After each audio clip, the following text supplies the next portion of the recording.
आज 2 जिला को रेड अलर्ट सक्रिय रही लघुचाप उत्तर बंगोपसागर में सक्रिय रही लघुचाप क्षेत्र यह आज आहरी घनीभूत हो गोटे स्पष्ट चिन्हित लघुचाप क्षेत्र में रूप नेब यापर पश्चिम उत्तर पश्चिम दिगरे गति कर उत्तर ओडिशा और पश्चिमबंग उपकूल मुहां होबार संभावना रही।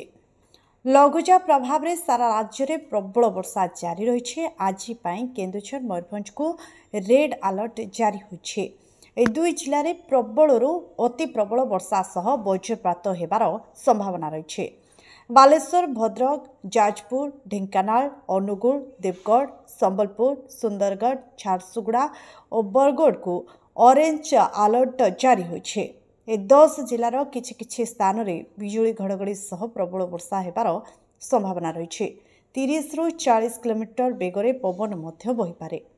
आसंता 28 तारीख जाए राज्य में विभिन्न स्थान में वर्षा संभावना थिबा बेले किछि स्थान में प्रबल वर्षा होई पारे बोली पूर्वानुमान करिछि पाणीपाग विभाग। Bureau report news alert 24x7।